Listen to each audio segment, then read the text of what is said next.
Hey, welcome to CXD, the podcast from Engine Service Design, where we're sharing with you what you need to know to design exceptional services and experiences. On the show, we share tools, strategies, and inspiring lessons from our practice and clients to help you blend technology, people, and environments to deliver remarkable experiences people love. I'm Oliver King, one of the co-founders and a managing partner at Engine, and I'm going to share today how you create a vision wheel, which is a framework we use to design services and experiences aligned to a customer experience vision. Now, a vision wheel is a strategic framework born out of research, collaboration, and creativity that describes the big idea and the DNA of the service experience you're going to design. It's used to inspire innovative features, concepts, and propositions that are all tightly aligned towards a common goal, delivering a big idea. The first thing to be clear about is that you must have done your research to inform the vision. You'll have understood the as-is journey if you're redesigning a service.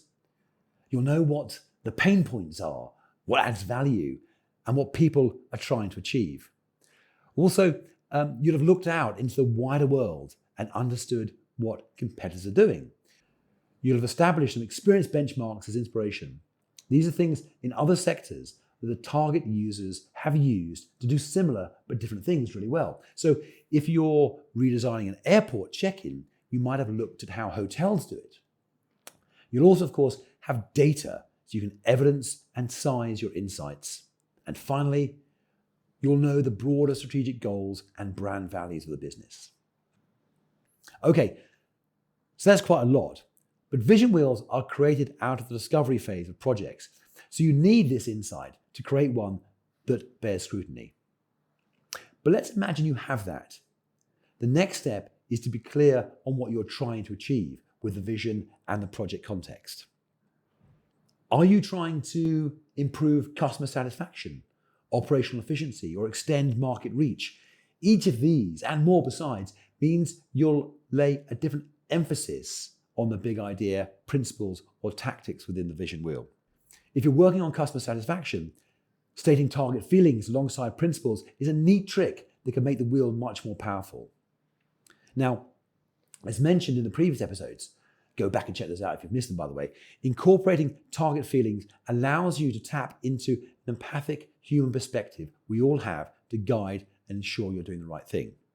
So if your wheel is targeting customer satisfaction, it'll be much more human-centered around how customers should feel. I feel relaxed. I feel in control. I feel more understood. I actually rarely feel any of those things, but anyway. If it's about operations, you're not to use feelings, but center principles on things like an engaged workforce, optimized resources, agility, or continuous improvement, which are examples of things you need to do to be more efficient.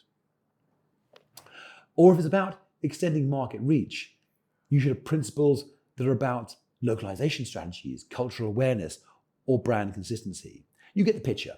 You have to step back and be clear on the goals and objectives for the vision you want to create. Now, if you haven't already done so, in the description on this episode is a link to a template for a vision wheel. Download it because it'll make what I'm about to go through a bit more clear. So, broadly speaking, there's a hierarchy and 3 sections in a vision wheel. At the center is the big idea, a statement that captures the ambition and USP of the service or experience.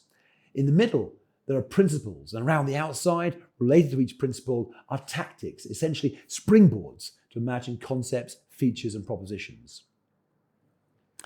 Now, it's best to start building the vision wheel from the middle out. So begin to brainstorm principles that resonate with the findings of your research that will deliver the outcome you wanted. If it's about satisfaction, then they're going to speak to how you want people to feel when experiencing your service. If it's operational effectiveness, then they'll speak to that. Creating principles is a subtle process, and in our experience, it's best done collaboratively with other people to sense check and balance out what's emerging. Through the brainstorming process, you'll have lots of thoughts and half thoughts about the principles, but carry on until you've addressed all the insights you have. Then start to synthesize those things and affinity sort them. This means bringing together similar or adjacent ideas and separating out other points of distinction and gradually identifying themes and working titles for the principles. As you go through this process, keep asking yourself 2 questions. What's important here to drive the outcomes we're after? And does this go beyond the obvious? Now, vision wheels need to be sharp. They need to give direction and talk about doing something differently, aligned with a new value they want to create. If the principles feel like what you do today, then perhaps you aren't pushing things hard enough. Now, interestingly, one of the things we find is that sometimes when you look at the principles in isolation, one at a time, they feel straightforward. But when you look at them as a set and consider what would it be like if all of these things were delivered to the max, you'll find you'll actually be delivering something that's truly remarkable.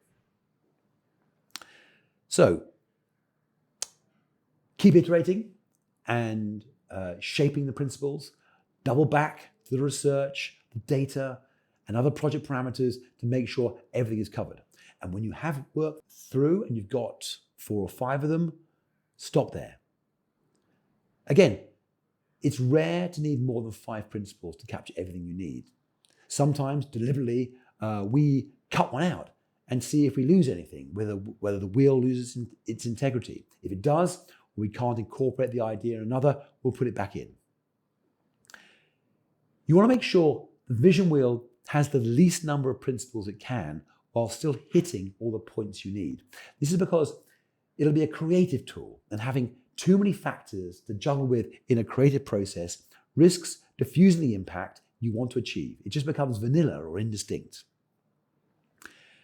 As you work on the principles, you'll find other thoughts beginning to form. You may find yourself in a conversation saying, yeah, it's all about making a happy home, or moving from transactions to relationships, or being with customers every step of the way.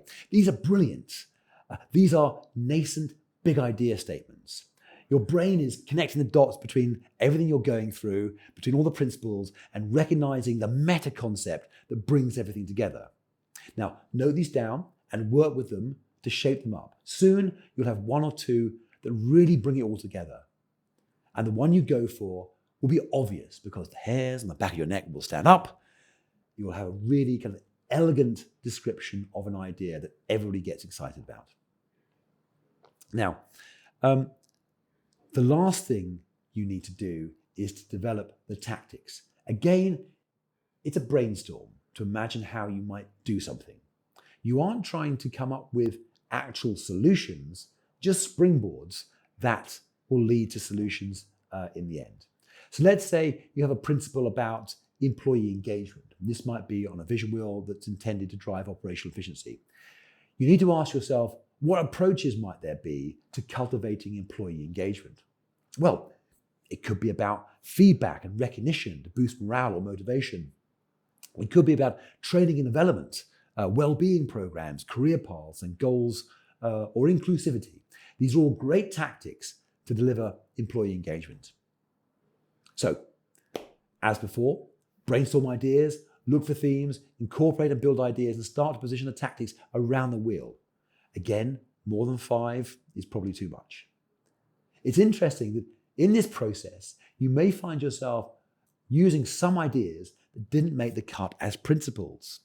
You may find that some tactics seem to apply to multiple principles around the wheel. So it becomes a process of almost like working out a seating plan for a wedding. You move some guests around different tables until they find the perfect spot.